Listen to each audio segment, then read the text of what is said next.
When something important happens, people are very curious. They want someone to tell them what it means, what it could mean. And so I have to always be prepared for that. Welcome everyone to a new episode of The Blonde Dollar. Today's guest is Spencer Jakab, investment columnist at the Wall Street Journal, author of Heads I Win, Tails I Win, and The Revolution That Wasn't, and the boys behind the newsletter Markets AM, the journal's daily dose of sharp, clear-eyed market insight that thousands of investors, including myself, wake up to. People trust us, people trust me. You have to be extremely careful about what you're suggesting to people. You have to be extremely cognizant of saying it in a way that a layperson is going to understand. A layperson who manages their own money, someone who's already interested in finance, but not someone who works in finance. It's a needle where you're writing simply enough and clearly enough for that broad audience and writing entertainingly enough so that they come back the next day, but also putting something in there there's an additional level of nuance that people in finance will get something out of it.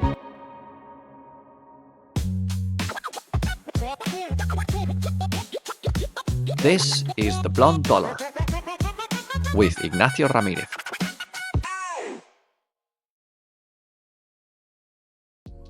Quick disclaimer, the views and opinions expressed in this podcast are those of the speakers and do not constitute financial investment or legal advice. This content is for informational and educational purposes only and should not be relied upon as a substitute for professional advice. Always do your own research and consult a qualified advisor before making any financial decisions. All investments involve risk, including the potential loss of capital. And now, let's get started with the episode.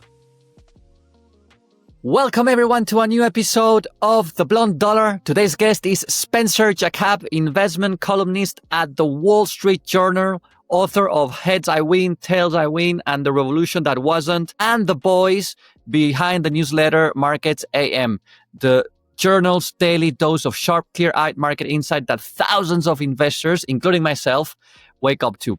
Spencer is one of the rare finance writers who's been on both sides of the machine. Before journalism, he was a top-rated equity analyst and head of emerging markets research at Credit Suisse. Then he gave up the spreadsheets to call out the industry from the inside.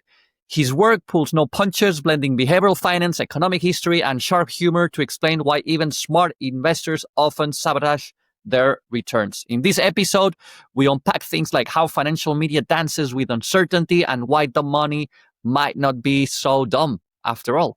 We'll also explore how growing up in Queens as the child of Hungarian emigres gives Spencer a first-hand education in risk, resilience, and the illusion of economic stability. Spencer, I'm incredibly excited to have you on the show. Welcome to The Blonde Dollar. Hey, thanks for having me. So I always start with the same question. Tell us a bit about you and what is it that you're doing today? Well, I've been a financial journalist for the last 23 years.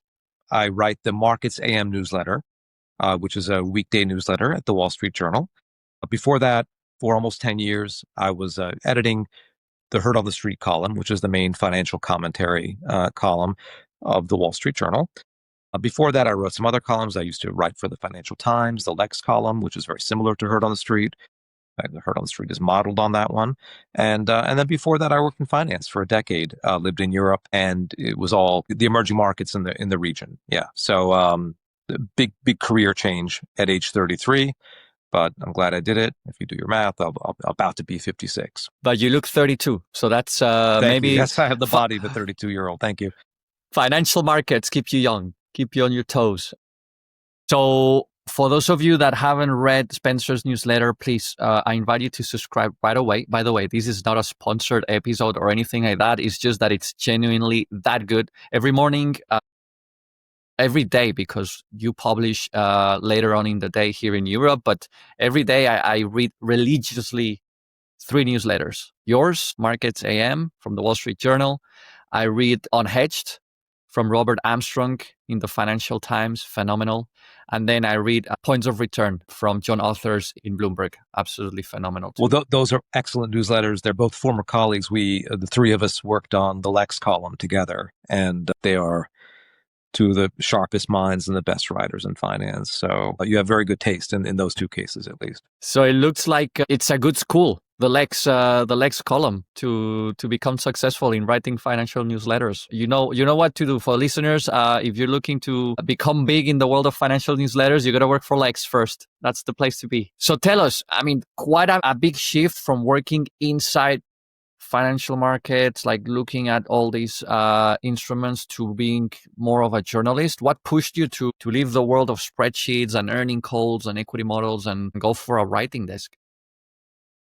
I think what pushed me is that I think almost everything that I've done really was the result of some happy accident, and that includes working at an investment bank. As you said earlier, my parents were Hungarian emigres. No one in that world, no one among that group of parents, they knew that there was a Wall Street that you could invest in, but they didn't know anyone who worked there. There was no connection. No one was a journalist either, for that matter. You do something very practical, like you get an education, be a doctor or a lawyer or engineer or an accountant, maybe something like that. And it wasn't in the realm of anything that was discussed. Queens is not very far from Wall Street, but it's a million miles away. It wasn't actually until I was in graduate school, a graduate school that I also just applied to by accident. I'd hoped to become a historian or something like that. This was before the internet. I got an application to this program at Columbia University School of International Public Affairs, mentioned it to professor. She's still actually a professor at MIT, Carol Savitz, who said, "Oh yeah, I went there. I did that. I'd recommend that for you, by the way. And then you may want to take things in a professional direction. Maybe academia is not the thing for you." And I said, "Oh, and I took her advice because it was good advice. Applied there, got in. Most of the students were maybe 4 or 5 years older than me. And there was a guy who I'm still friends with today. We've celebrated his 60th birthday last year, who had been an investment banker. And I didn't know what that was. I'd heard the word, didn't know what it was. And he said it was horrible. And went into how much he had to work and just drop of a hat, go and fly to London and do whatever. I think he'd worked at Bankers Trust. And one of the last things he said, yeah, and they paid me $80,000 a year. We're having this conversation in 1993. 80,000? Like, yeah, $80,000. Like, oh yeah, plus a bonus. Entry and I was level very practically back at the time, minded. it was huge. I mean, that was a lot. It's a lot of money now, I think, to make as a job coming in, not knowing anything. And this was in the mid 80s. He had been paid this. And I couldn't believe that he had been paid that much for not knowing anything at all. And at least on day one. And so I asked him, how would I get a job like that? And he said, well, you said you're bilingual and Hungarian, right? Yes. They're going to be privatizing everything there in Eastern Europe. Some investment bank will hire you for sure. Just take and you're allowed to then take all the finance coursework at Columbia Business School. And you'll definitely get a job. And he was right. I mean, not, it wasn't that easy, but that was the gist of his advice was correct. And so I started taking finance and accounting classes right away. So I took, you could take at that time, I don't think you're allowed to do it now. Instead of the 4 classes a semester, I took 6 classes a semester so I could squeeze all that stuff in. And I really found it fascinating. I found it very interesting. And that's really why I became a financial journalist, just skipping ahead, is because I found it fascinating. I thought that it was this world that I knew nothing about that was super interesting. Another student told me, subscribe to the Wall Street Journal, which was only in print then. This is before the internet. Read the whole thing cover to cover every day. It's better than getting an MBA. And I think my mom had told me, I don't know how my mom knew this, when I was in college, she said, she subscribed me to The Economist and said, it's like getting a college education if you read that cover to cover every week, which I already had made a habit. So I read those 2 things and looked for internships and jobs that would get me closer to my goal of some company sending me to emerging Europe. I've sent dozens and dozens of letters. No one responded, or very few responded, kind of polite no's. And I arranged to meet people who were already working in finance there. It was very nascent in Central and Eastern Europe. I worked for an East European investment magazine. I didn't have too much money, so I flew out to Hungary on something called a courier flight. People who are my age might remember some of those. If you wanted to fly really cheaply or for free, you could take someone's package far away. And, but that you couldn't bring any bags yourself. And you dropped it off, signed that it was yours. Kind of a truck drove you from a warehouse to the airport. It's like UPS 4 like years UPS, ago. but before UPS was that efficient. So I hope I wasn't transporting drugs or anything like that. I don't know what was in the box. Went, wore my suit, called a bunch of companies long distance. I said, hey, I'm going to be in Budapest, Hungary this week. I'd love to meet you. This is my background, whatever. And they all said, sure. And once they met me in person, they all gave me offers. Whereas writing to the HQ in New York didn't yield anything. Meeting people in person there on the ground who really needed someone who was bilingual, bicultural, understood finance, counting, spreadsheets, I had my pick of jobs. And so that's how I got into it. It was a fascinating time. I really liked it. And then the more senior I got, and eventually I was managing people in many countries. Most of the people were actually older than me. I became a manager very young because I was a good analyst. And then you get promoted. It's the Peter principle. You get promoted to the next thing up and the next thing up. And I was okay at that, but I just got very burnt out on all the management. And I said, I find this finance stuff very interesting. I wonder how I could do it, even have the pretext to call smart people up, talk to them about things. It's okay if it's a pay cut is involved. And journalism occurred to me, and I had befriended a guy, same background as me, met him when he was at Columbia Journalism School. He moved to Eastern Europe at the same time, and he was a journalist, and I was just fascinated by his life. I mean, he had no money, and I had a lot of money, but other than that, we were both having a lot of fun. And I called him up. He had already moved back to the U.S. He was a editor for 60 Minutes. He won an Emmy there. And I said, "Listen, I'm gonna go to Columbia Journalism School just like you did because you said it was so good." And he said, "No, no, no, no, don't do that. You don't need to. You already know something that's very useful to a newspaper. Just get a job with what you know. You'll get hired." Yeah. And so I on the day that my bonus arrived, I kept putting it off by a year. Went into my boss's office and I told him I wanted to leave, and he was surprised. And I tried to freelance for a little while, and then met an editor from Dow Jones and Company, which owns the Wall Street Journal. And 3 days later, I was working for her, writing about finance. So Wow. it was a lot of happy accidents, that got me to there. Obviously, it is a big pay cut. It's a very different job. And I have met a lot of people who have attempted to make the transition, and then it wasn't what they imagined. And it wasn't exactly what I imagined, for that matter, but it's an interesting job.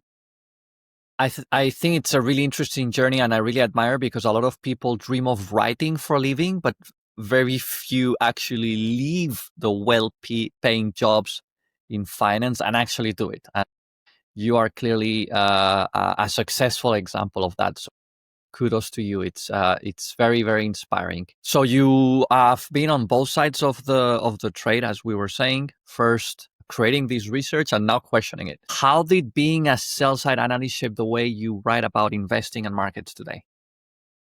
It had a huge influence because I really knew nothing when I got there. And because, and you have to appreciate that this was an era in emerging markets, and in particular, the emerging markets in that time zone, in the European time zone.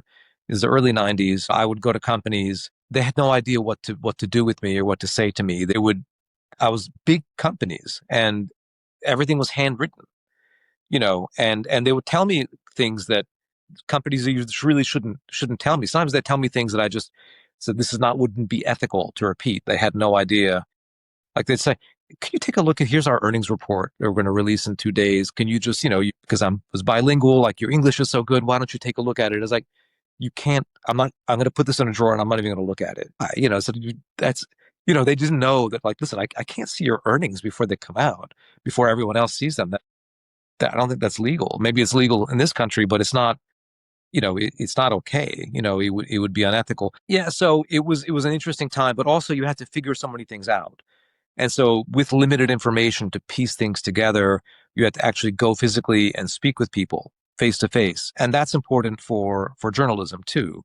And it's a skill that I think a lot of analysts today, let's say someone who's just only worked in New York or in London, doesn't have, because you're getting the same canned information, you're getting the same presentations. Maybe you speak to the CFO every once in a while, or the CEO, but it's not the same as what I had to do, real dirt under the fingernails, go out, drive down the crappy road and go and see the company's operations. And sometimes you'd see alarming things, and sometimes you'd see amazing things. Like, I can't believe that this company is going for so little, or I can't believe that these people are robbing this company blind in broad daylight.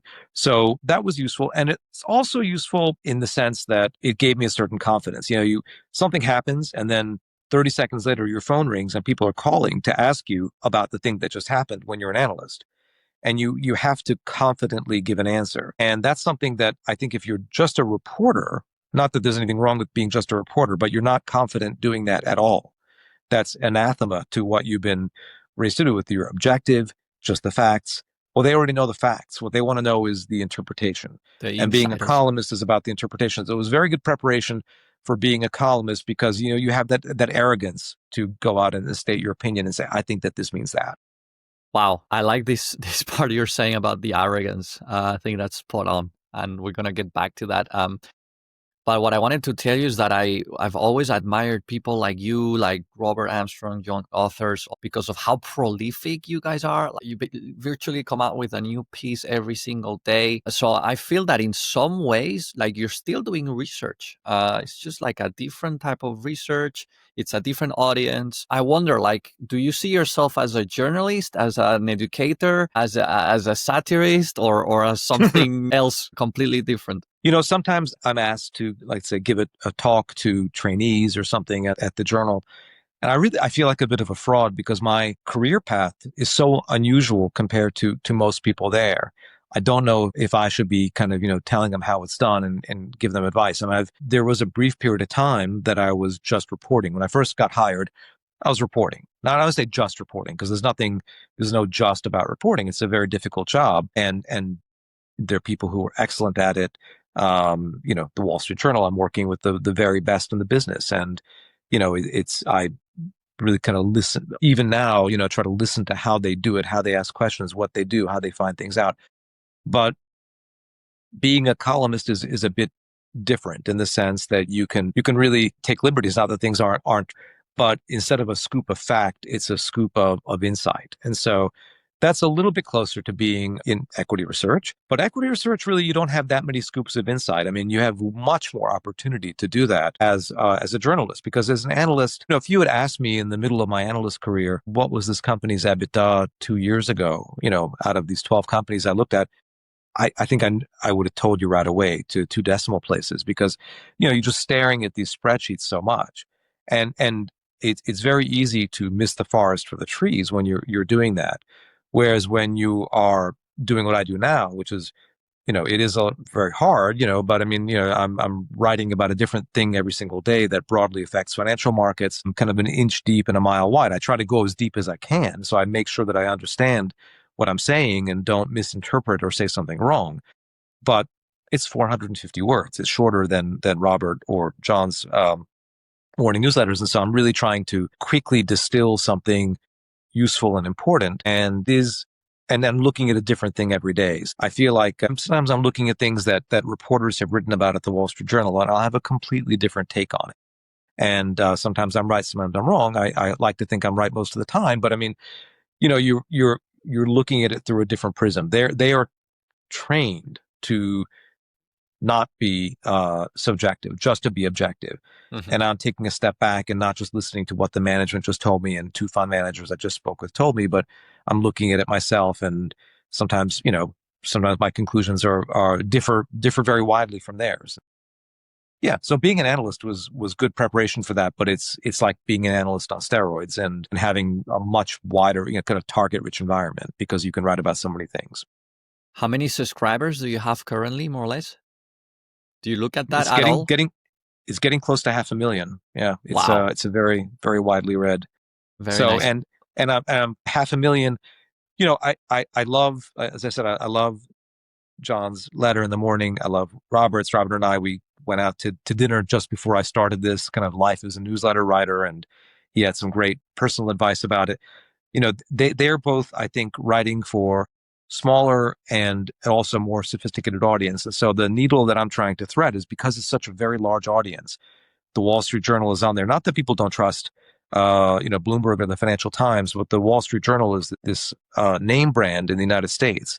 And so you always have to remind yourself, people trust us, people trust me. You have to be extremely careful about what you're suggesting to people. You have to be extremely cognizant of saying it in a way that a lay person is going to understand. A lay person who manages their own money, but a lay person, not any random person on the street, someone who's already interested in finance, but not someone who works in finance.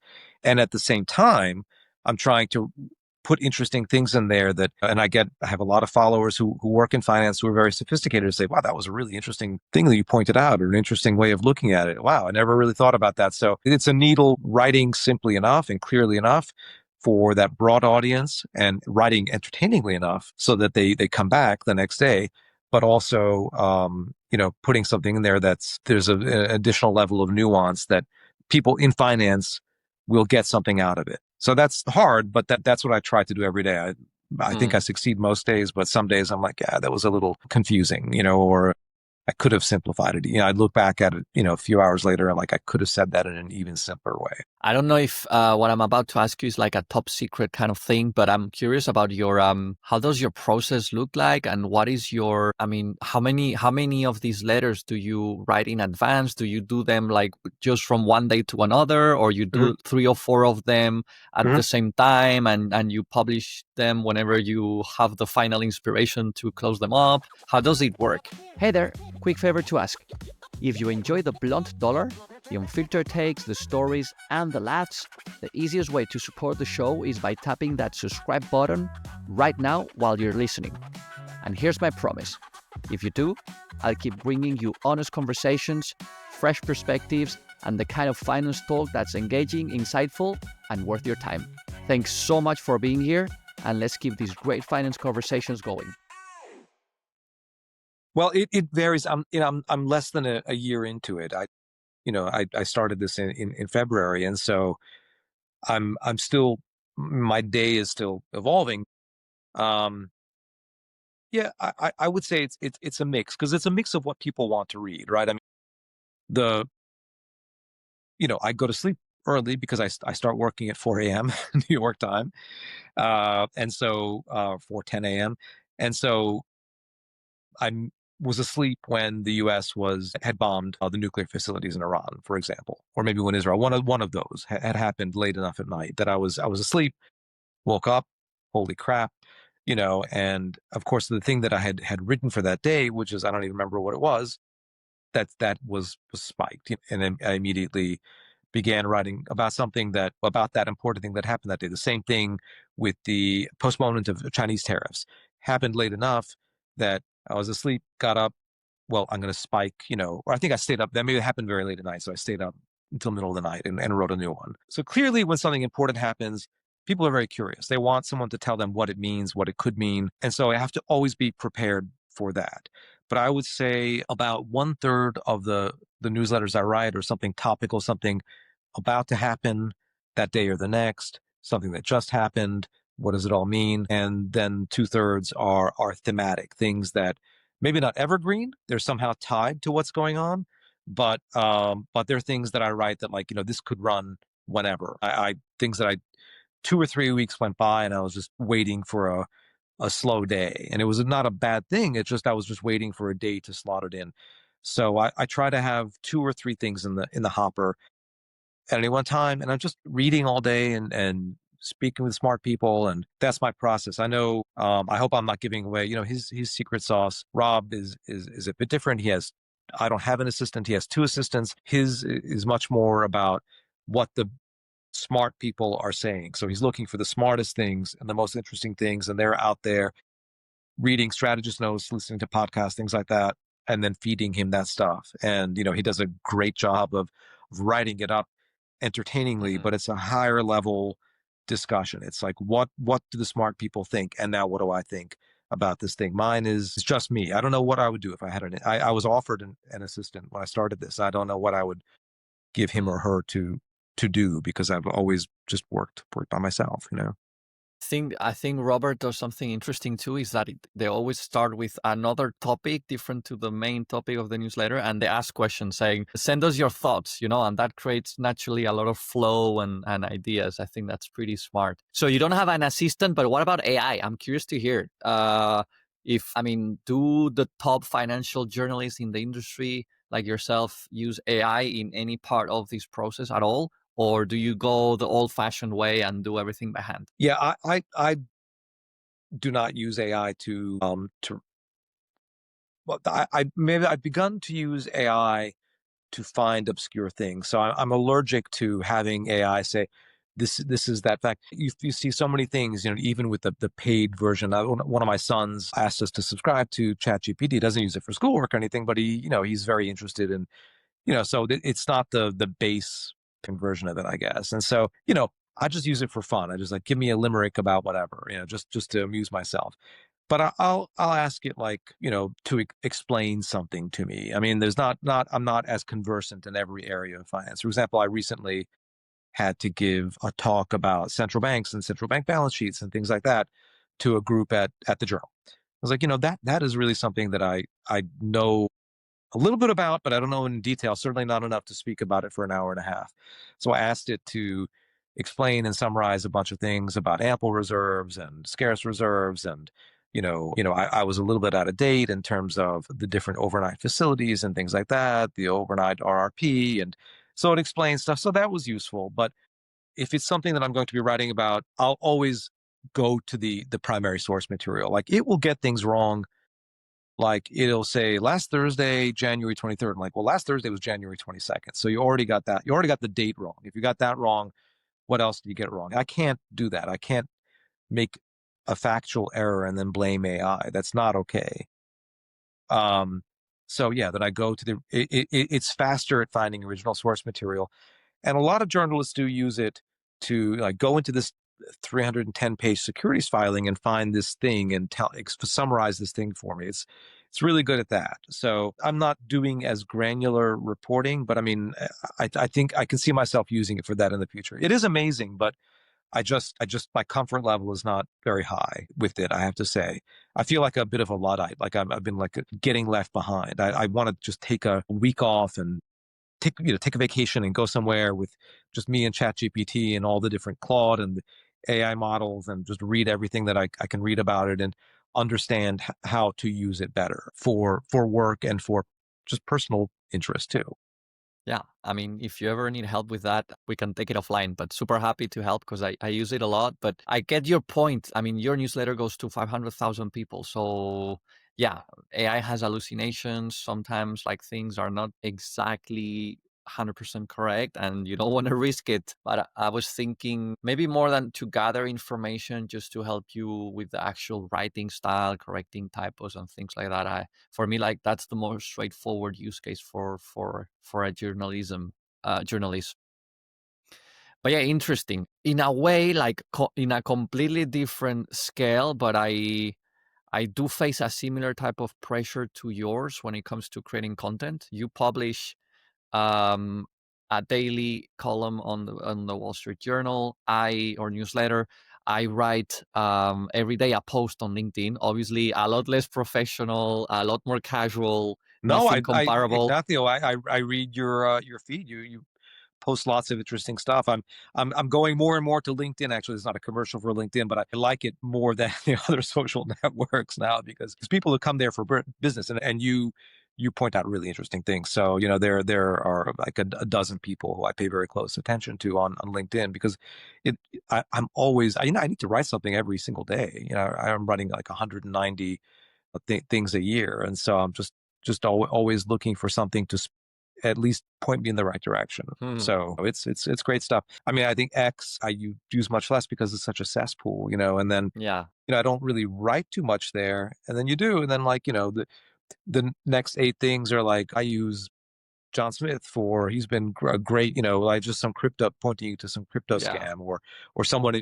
I get a lot of people impersonating even my colleagues. My feelings are a little bit hurt that no one has impersonated me on X, to my Not knowledge, yet. because Maybe you haven't heard about it. many of my colleagues have, like, I have imposters, slightly different spelling and stuff like that. That's funny. Well, the point I'm trying to make is that, so basically, yeah, it takes a lot of work, it takes a lot of effort to find all this inspiration.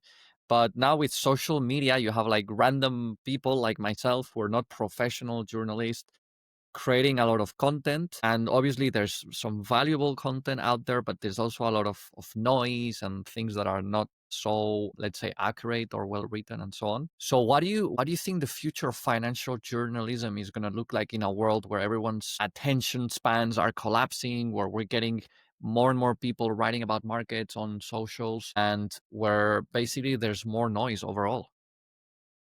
Yeah, that's a great question because think about when it first began to occur to me that, like, I'd really like to write about this. It took me, 3, 4, 5 years to kind of get up the courage and save up enough money to say, okay, I'm done and I'm going to take 90% pay cut and become a journalist, but I'd go into at that time, this is just slightly before the internet was a thing, or when it was just beginning to be a thing. And you would go to the morning meeting with the salespeople and the analysts at an investment bank at 6 in the morning in London. And, I would read the paper on the tube going to work. And I had to decide, am I going to read the FT or am I going to read, there was the Wall Street Journal Europe, which is a slimmed down paper version of the Wall Street Journal. So I said, I'm not going to have enough time to read both. So I chose the FT. I felt like it was more comprehensive, more stuff about emerging markets. Read that. I'd read the front page and then I'd turn it around to the back page where Lex still is. And I'd read Lex. Lex was the second thing I read, or the first thing I read every day. And I really loved it. I'm like, wow, wouldn't it'd be amazing to write this stuff?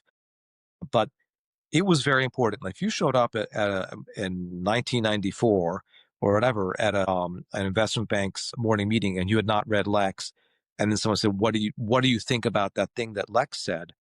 It was really awkward. You were expected to be in the conversation because it would move markets. Or likewise, Barron's Magazine, which I also wrote a bunch of freelance pieces for. Barron's Magazine, if you're a money manager in the U.S., it comes out on the weekend. If you showed up on Monday morning and you had not read Barron's Magazine, well, stocks would move. In the old days, they would write about a stock and it would move because there was not a lot of a cacophony of other stuff out there drowning it out. Guys online talking whatever, seeking alpha, blogs even. So you had tremendous influence. Today, you're lost in a lot of noise, and journalism generally is lost in a lot of noise.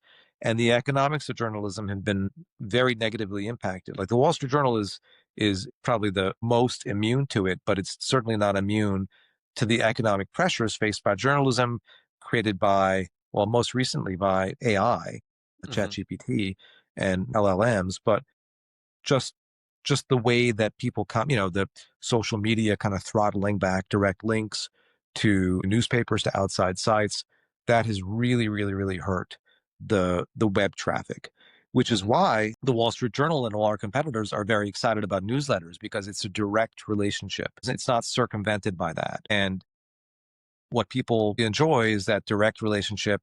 They choose to read it. Very high percentage of people open my newsletter, and if they've subscribed, they can unsubscribe anytime. It's very, very easy. They get it every morning. People write to me all the time. I wake up, I have my cup of coffee, and I read what you wrote.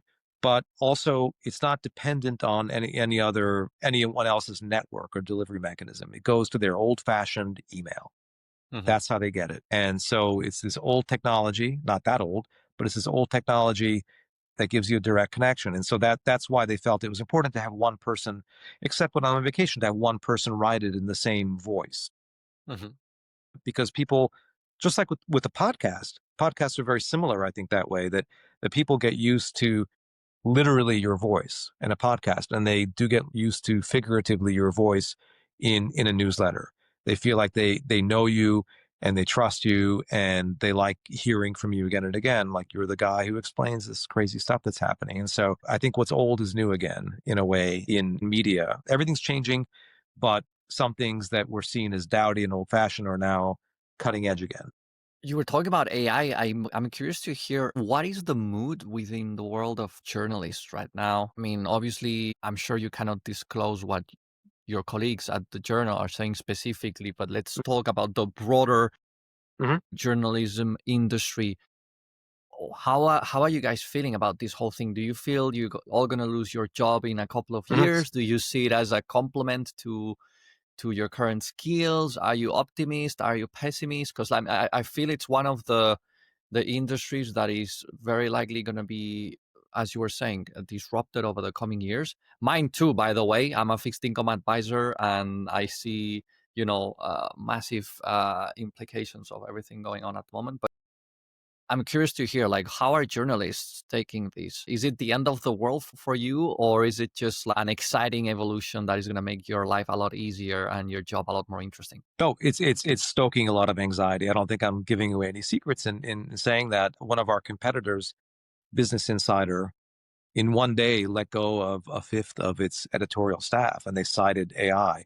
The reason they cited AI isn't that AI can do your jobs, although they're then, of course, it's kind of karma, right? Then they were scammed by a freelancer who wasn't a real person, had like a photo and a resume and everything on LinkedIn, and submitted these articles to them.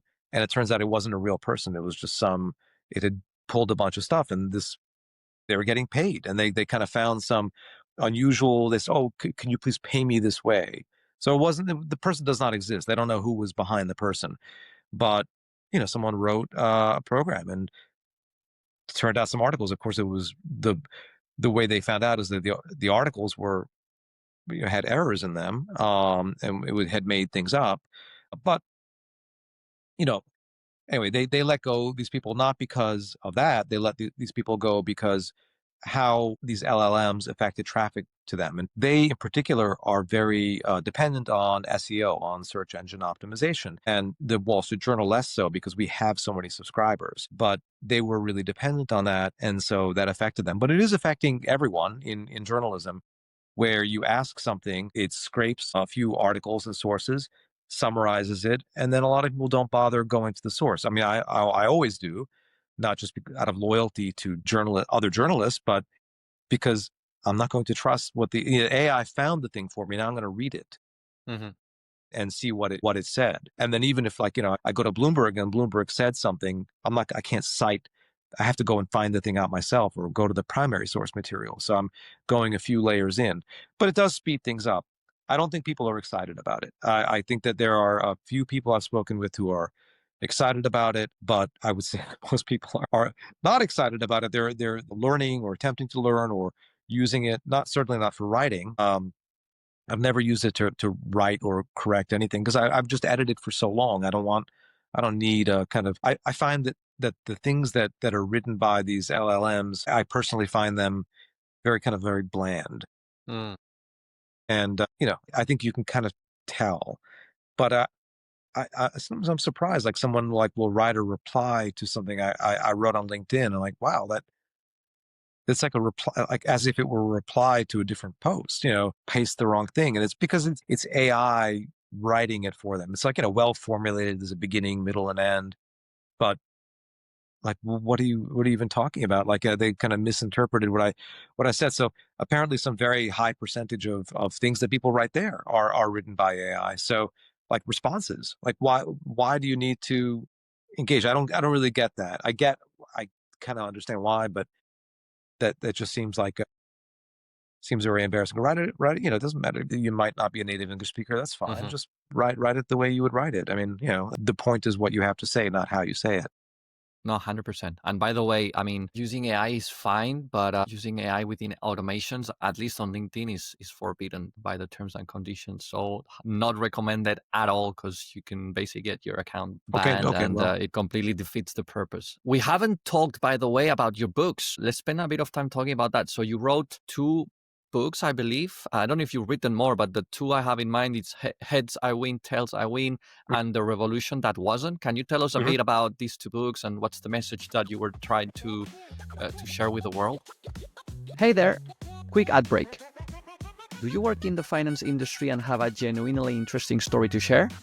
I'm always on the hunt for great guests who bring raw, unfiltered insights to the table. Or maybe you know someone with a story worth telling? Please put us in touch. You can reach out to me directly via LinkedIn. I'd love to hear from you.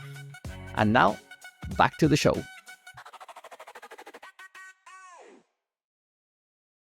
Sure. Well, in my early days as a journalist, I got very interested in energy. I had this book has not appeared, unfortunately, but I had a detailed book proposal that I'd written about, you know, alternative energy and conservation and what we get wrong and all this stuff. And then once I kind of was ready with it, I didn't have an agent, and I almost took it to the last step with a major publisher. And then, like at the last minute, they kind of said, "No, actually, sorry, we're not going to go with it." Of course, I didn't have an agent. If I'd had an agent, if I'd been smart enough to have an agent, maybe that book would have been a book.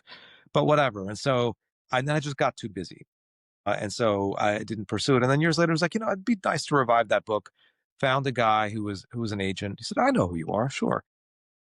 I was already writing a column at the Wall Street Journal. This is before I became editor of Herd. He said, "How about you write a book about investing? Because that's what people follow you for. And then that can be your second book."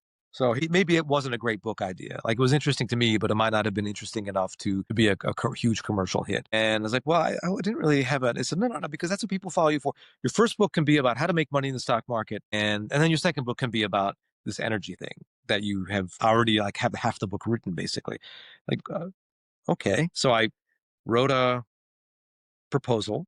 Basically, I said, okay, if I'm going to write a book about investing, it's going to be the best advice. And I did not know anything about the stock market. My dad, uniquely among all these Hungarian emigres, was very interested in the stock market. He passed away when I was a teenager. He tried to get me interested in it, but he was a lot of great things, but he was not good at explaining things at all or getting people interested in things, because the way he explained it is like, why would I care about that? And he always read Barron's magazine and whatever. And he knew, a lot of things like that. Like, he was like a very educated retail investor. And I was in university, and I picked up a copy of One Up on Wall Street, which had maybe just recently come out in the university bookstore. And I read it. This book by Peter Lynch, which it's a very good thing that I picked that up, because it's a very good book. There weren't a lot of books like that at the time. People were not as into the stock market. Started reading it, and I bought it because I had read like a third of it sitting in the bookstore. And I was like, this is completely easy to understand. Like, all the stuff that my dad was trying to explain to me, like, this is a much better explanation, and a very responsible explanation too. It's a quality book. Mm-hmm. I think a lot of people Classic. tell me that it's the first book they read, or one of the first books they read about investing, because it's very accessible. I didn't know anything, and I understood everything that he said, or almost everything. And so I said, I'm going to write a book like that, because over the years, especially when you're in an investment bank, less when you take a big pay cut and you're a journalist, people ask you about money a lot. And I saw people lose their entire life savings, do lots of dumb things. And so you always try to kind of urge people not to do that thing. No, don't trade options for a living. Don't quit your job and trade. No, don't put all your money in these internet stocks. No, don't buy these mortgage REITs before the housing crash. All this stuff. And so I had seen people make so many horrible errors, and only talked a small percentage of them out of doing those things, even though I knew exactly what error they were making. That, like, I remember all the anecdotes that Peter Lynch had in this book. I think if you explain something through a story, through an anecdote, in a very accessible way, through an anecdote, then the likelihood of that message sticking and being remembered is much higher. So that was my first book. I think it was an okay book. I mean, I think it is the best advice that I could give. I think if I wrote it today, I'd write it better. I think I didn't really know how to approach a book. It was very lightly edited. So it's just all my kind of personal finance advice, and it did. They were surprised by how well it did. The publisher, so they were happy, and so my goal was met, because I had written a successful book that was Mm-hmm. profitable, not a bestseller, but pretty good, well reviewed, et cetera, et cetera. And then I had all these other book proposals, but I got very busy at work. I had two kind of fleshed out book proposals on financial topics.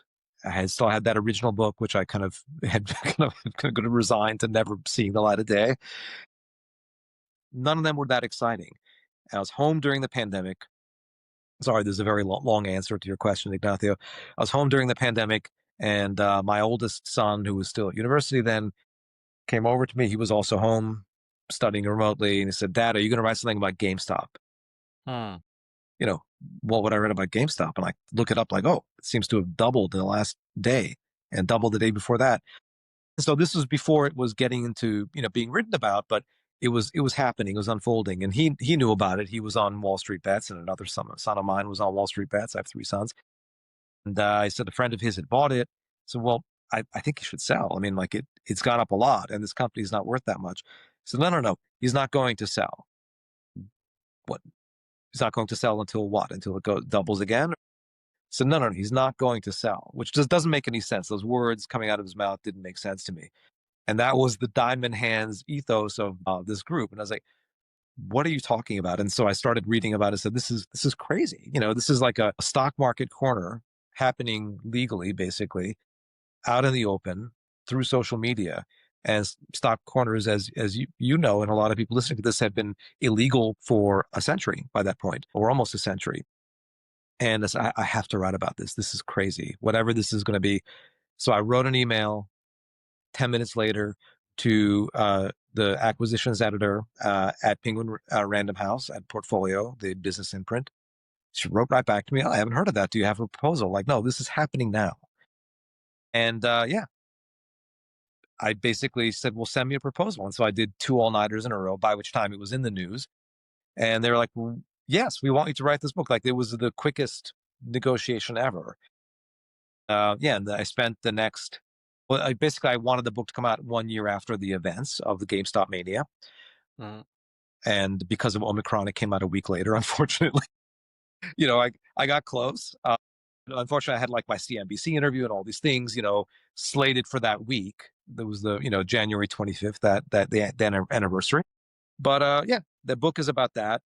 I knew I had to write it. I enjoyed writing that book much more because it was something I was really fascinated with, and it was like unpeeling the layers of an onion. And I learned a lot in the course of writing it about social media, about social psychology, about the way that these app-based brokerages work, the similarities, the unfortunate similarities to gambling apps and gambling, the kind of gambling type behavior, intermittent rewards, social proof, all those concepts. I knew about them, but I learned a lot more about them. And so it was a fascinating thing to look into. And what I did not expect was that it's still going on today. It's just in different forms, and with other meme stocks and crypto, like the same psychology keeps resurfacing again and again. And so it was great to spend so much time, in that world, basically learning about it. Yeah, I remember the COVID years being at home, looking at my Bloomberg screen, seeing these GameStop stocks going up every day. And I was telling my wife, this doesn't make any sense, but what should I do here? Should I participate in this thing or not? Like, Oh no. Tell me, did FOMO, you, like full motion. did No, you I buy, didn't. $400?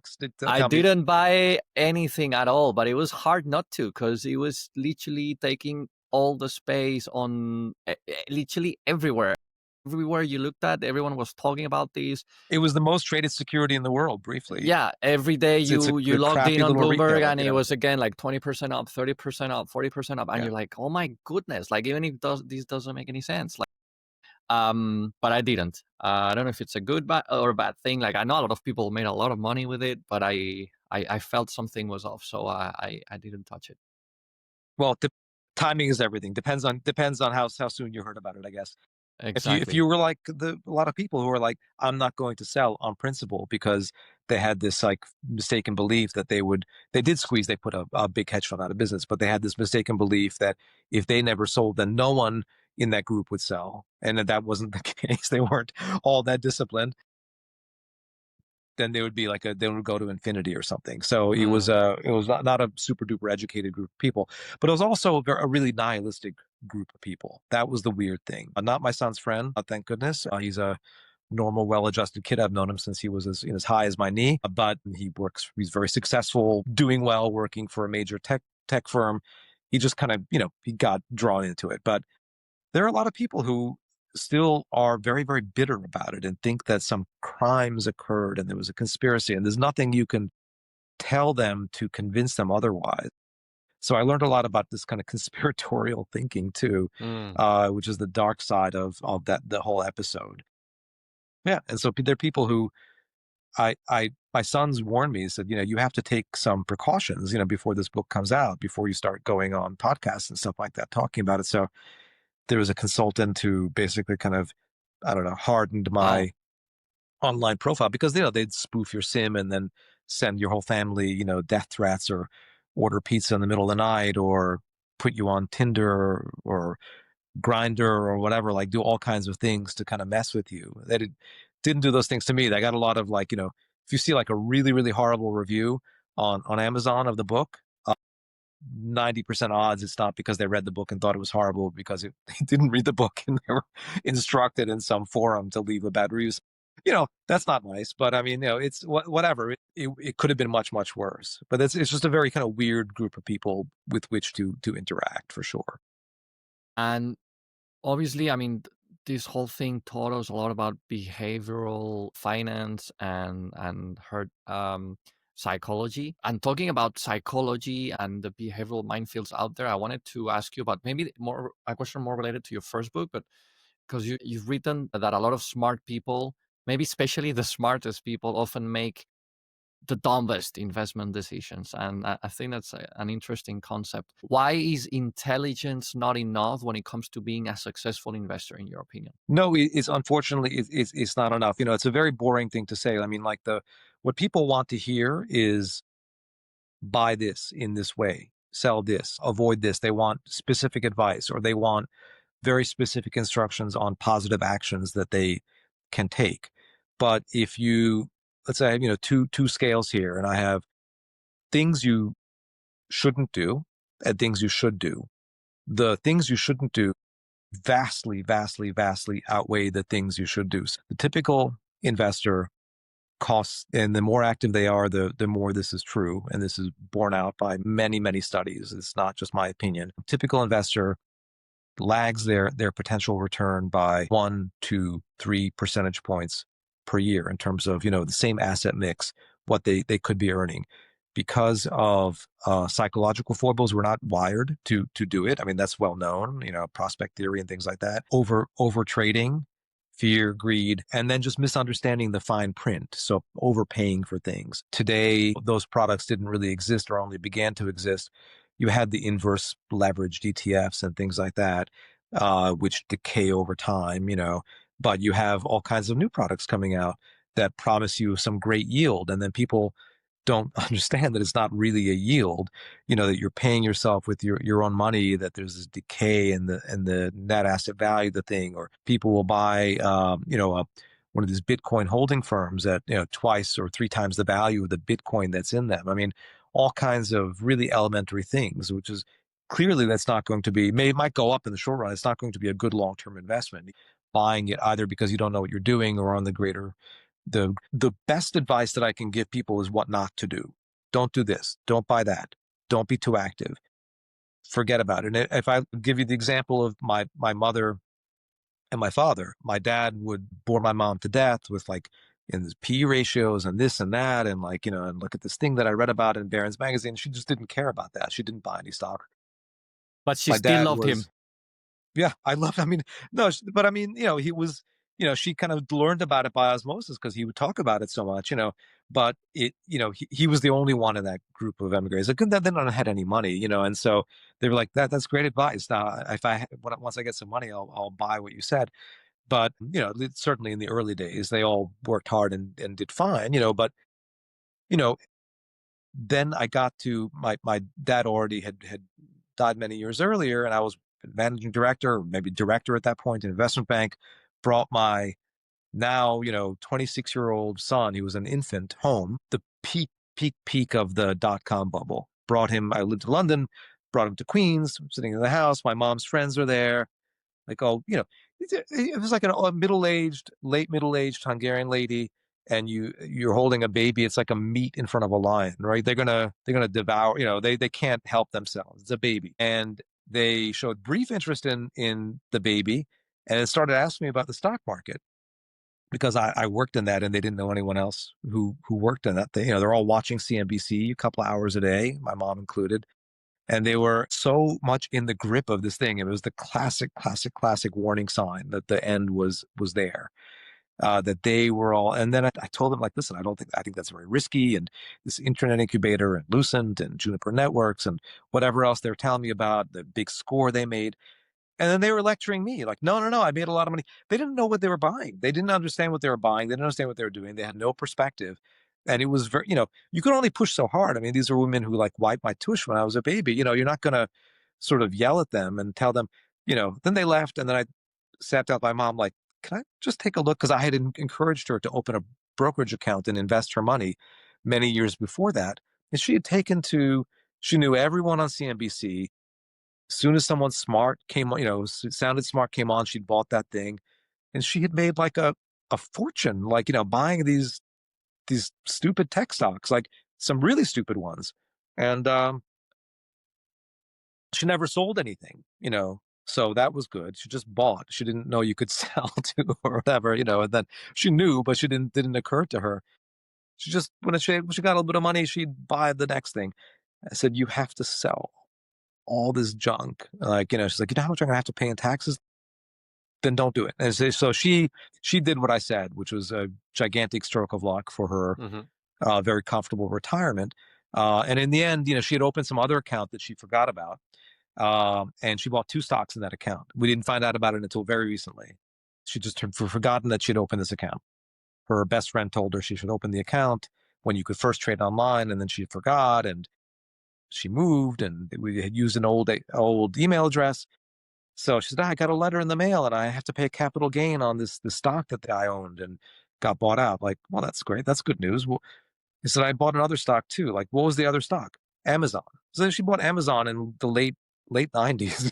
Oh, very My mom nice. held on to Amazon. It went down 90%. It went down probably 70 or 80% some other time. It had these crazy gyrations. She was completely unaware that she owned it. And she's compounded it 20% plus. It's worth a lot. She just did it by not selling, by basically forgetting that she had it. I think the less that's just one anecdote, but the less active you are, the less you think the better you tend to do. Inactivity is a huge plus, and simplicity too. In terms of not paying something with a big embedded fee. I do meet a lot of people who were duped into buying inappropriate things like annuities with all kinds of layers of fees and things like that. That's unfortunate. And people will ask me about that sometimes, and you'll say, don't do that. And then they'll go do it anyway. So, I mean, the salesman's very good at selling the thing, and I'm not as good at convincing them. But that was the gist of my first book, is basically like, just avoid these mistakes. If you make an extra 1.5 percentage points a year over the course of your saving years, I mean, that's multiples of what you could be making in a 60-40 portfolio. It's very, very different. And most people are 2 or 3 percentage points off of their potential. So it's like a boring thing to say to people, but it's like saying, like, you don't need, like saying you could be fit by not going to the gym. Just don't eat donuts, right? I mean, you don't have to go to the gym, but don't do this, actively do this bad things. And I tried to give good advice in the newsletter as well. I realize a lot of retail people, I'm very cognizant. I mean, people want to hear what to do and what's going on, but I'm very cognizant of not giving bad advice. Sometimes I'll write something and I'll get a lot of people asking me, like, how do I replicate that strategy? I'm like, no, don't. Please just buy an ETF that is pretty close to, it's much more tax efficient. Don't do all this trading. Like, please don't do it. Well, thanks for that color. And yeah, indeed, sometimes keeping it simple is the best one can do when investing, and especially stay away from that noise, because a lot of times it definitely doesn't help your portfolio. And we're getting close to the end of the conversation. I just have one last question for you. What is a piece of advice that you'd give to our young listeners thinking about starting a career in finance today, so that they're successful over the next 3, 4, 5 decades? Well, I left finance, but it's not because I would discourage people from going into finance. I think it's a fascinating field. I think first of all, do it because you like it. And second thing is, you don't have to go for the highest paying thing. And your longevity in the career is a much greater determinant of your sanity and even your long-term earning power. I think if you meet someone who says, you ever thought about doing this other thing, or you ever thought about that, you're young enough that you can make a complete pivot. You don't have that perspective when you're 22 years old or something, but you can make a complete pivot. You can go off in a completely different direction, or a related but different direction. And it's okay. You're not sabotaging anything. You should do what seems interesting with people you like, people you respect, people who are honest or basically honest. That's much more important than going to work for the hot things. Finance is a fascinating field. I like it. If you have no interest in finance, I don't know. It's fine. A lot of people do things. There are people who work in factories who have no interest in the thing that they're building, and they screw in that screw for 40 years. You got to make a living somehow. Finance is fine if you don't like it. If you just have a job that doesn't occupy too much of your mental energy, and then you go and play music or do whatever you do in your spare time, read books, that's okay too. That's fine. That's a totally fine outcome. You don't have to do follow your passion. But if you like finance, then do the part of it that kind of is intellectually stimulating to you, that you're gonna enjoy. That would be my advice to people going into the field. And that's a good advice, because there's very few industries that are so intellectually challenging as this one. Spencer, it's been absolutely amazing to have you on the show. Thank you so much for sharing all those gold nuggets. Again, for those of you that are not subscribed to the Markets AM Wall Street Journal newsletter, please do it. It's free. It's completely free. So trust me when I tell you it's one of the best ones out there. Also, you've heard it. Spencer has 2 books, Heads I Win, Tails I Win, and The Revolution That Wasn't. You can find them on Amazon, I believe. If you're interested in the topics that he discussed, you know where to look. And Spencer, we wish you all the best with the newsletter. Next up, 1 million subscribers, I guess, for you. Yes, that's my goal. Keep a very close eye on it, and hopefully you can make it by the end of the year. Thank you so much. The Blunt Dollar is written, produced, hosted, and edited by me, Ignacio Ramirez. Everything you hear, concept, script, sound design, and production, comes straight from my desk, and occasionally my kitchen table. Thank you so much for listening, and join me in the next episode of The Blunt Dollar for more raw, honest finance conversations.